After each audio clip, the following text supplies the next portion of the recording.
শেখ হাসিনার মতো হাজারটা শেখ হাসিনাকেও ফেরত দিলে জাকির নায়কের মতো একজন ব্যক্তিত্বকে এই বাংলাদেশ ফেরত দিবে না। ভারত অনেক আগে থেকে ইসলাম বিদ্বেষের কারণে জাকির নায়েককে তাদের দেশ থেকে বের করে দিয়েছে, বা এক প্রকার তার উপর অত্যাচার নির্যাতন করে এক প্রকার তার নিজের মাতৃভূমি থেকেই তাকে বের করে দেওয়া হয়েছে। যেটা হয়েছে, সে এখন বর্তমানে তো মালয়েশিয়া আছে, অনেক বছর ধরেই সে থাকে ওখানে।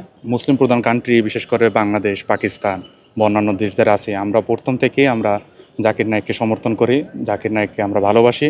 কারণ সে একজন দায়ী, পৃথিবীর বিভিন্ন দেশে গিয়ে বিভিন্নভাবে, মানে যেসব অমুসলিম যেসব দেশ আছে, যেরকমের চায়না হতে পারে বা আমেরিকা হতে পারে, অনেক দেশই আছে, তো সে ওই সব দেশে গিয়েও ইসলামের দাওয়াত দিয়েছে।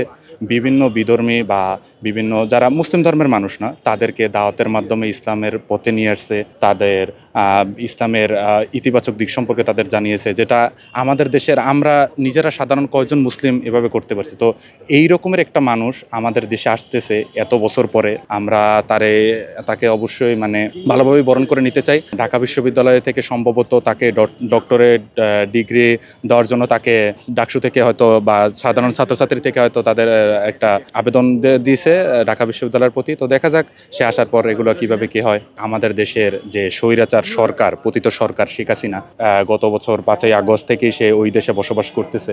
তো ভারত তাকে ঠিকই আশ্রয় দিয়েছে। আমাদের যে প্রধান উপদেষ্টা ডক্টর মোহাম্মদ ইউনুস, সে যখন নরেন্দ্র মোদীর সাথে একটি সাক্ষাৎকার করছিল, তখন কিন্তু সে বলছিল যে হাসিনাকে ফিরিয়ে দেওয়ার কথা আমাদের দেশে, যাতে আমরা আইসিটির মাধ্যমে তার বিচার করতে পারি। কিন্তু তারা কিন্তু এখন পর্যন্ত এতে কোনো মতামত দেয়নি বা এখন পর্যন্ত অনুকূল কোনো মতামত প্রকাশ করেনি। তো সেই ক্ষেত্রে তাদের দিক থেকে জাকির নায়েককে আমাদের দেশে আসার পর তাদের হাতে তুলে দেওয়া, এটা সম্পূর্ণ আসলে একটা মানে এই কথার কোনো ভিত্তি নেই, মানে ভিত্তিহীন কথা। কারণ আমরা কেন জাকির নায়েককে তাদের হাতে তুলে দিব, তাই না? তাদের যদি ইচ্ছা হয় যে জাকির নায়েককে তাদের দেশে নিয়ে যা করার করবে, তাহলে তারা মালয়েশিয়ার কাছে যাক, যেহেতু মালয়েশিয়া তো অনেক বছর ধরে আছে, তাই না? আমরা এটাকে কোনোভাবে সমর্থন করি না বা করবো না যে জাকির নায়েক আসার পর আমরা এটা ভারতের কাছে তুলে দেবো তাদের। এটা সম্ভব না। কারণ তারা আমাদের দেশের একজন স্বৈরাচারী সরকার, একজন পতিত সরকার, দিনের পর দিন, মাসের পর মাস ওইখান থেকে বিভিন্ন উস্কানিমূলক বক্তব্য দিচ্ছে, যার ফলে আমাদের দেশের রাজনৈতিক পরিস্থিতি আরও খারাপ হইতেছে। তো আসলে এখানে এটার কোনো প্রশ্নই আসে না। ডক্টর জাকির নায়ক আসাতে দাদারা বলতেছে যে আমরা জাকির নায়ককে দিয়ে দিব এবং তারা হচ্ছে শেখ হাসিনাকে ফেরত দিবে। শেখ হাসিনার মতো হাজারটা শেখ হাসিনাকেও ফেরত দিলে জাকির নায়কের মতো একজন ব্যক্তিত্বকে এই বাংলাদেশ ফেরত দিবে না। সম্প্রতি শোনা যাচ্ছে যে ডক্টর জাকির নায়ক আমাদের দেশে অতিথি হিসেবে আসছেন।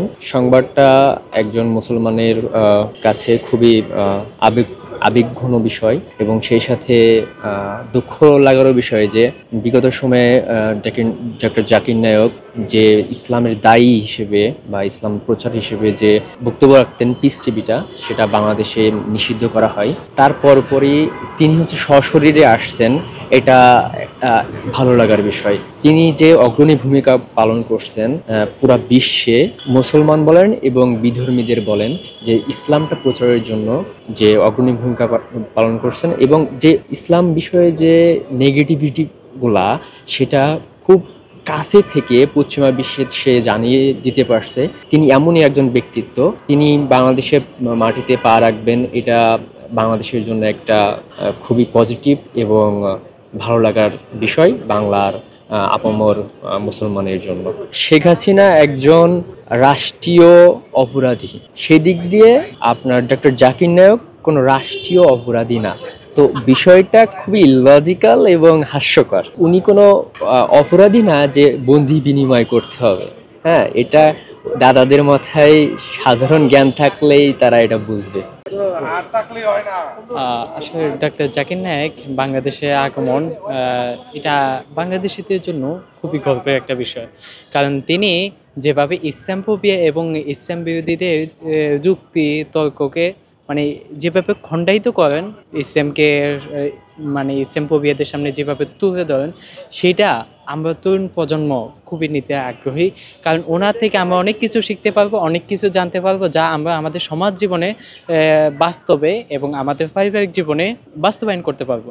ওনার থেকে অনেক কিছু শেখা আছে। ওনার মতো একজন মানুষকে যদি আমরা আমাদের বাংলাদেশে আমন্ত্রণ করতে পারি, সেই আমন্ত্রণকে যদি উনি গ্রহণ করেন, সেই ক্ষেত্রে আমাদের জন্য খুবই গর্বের বিষয়। আর ভারত একটা কথা বলতেছে যে কি আমরা তোমাদের শেখ হাসিনাকে ফিরিয়ে দেবো, তোমরা ডক্টর জাকির নায়েককে আমাদের কাছে হস্তান্তর করো।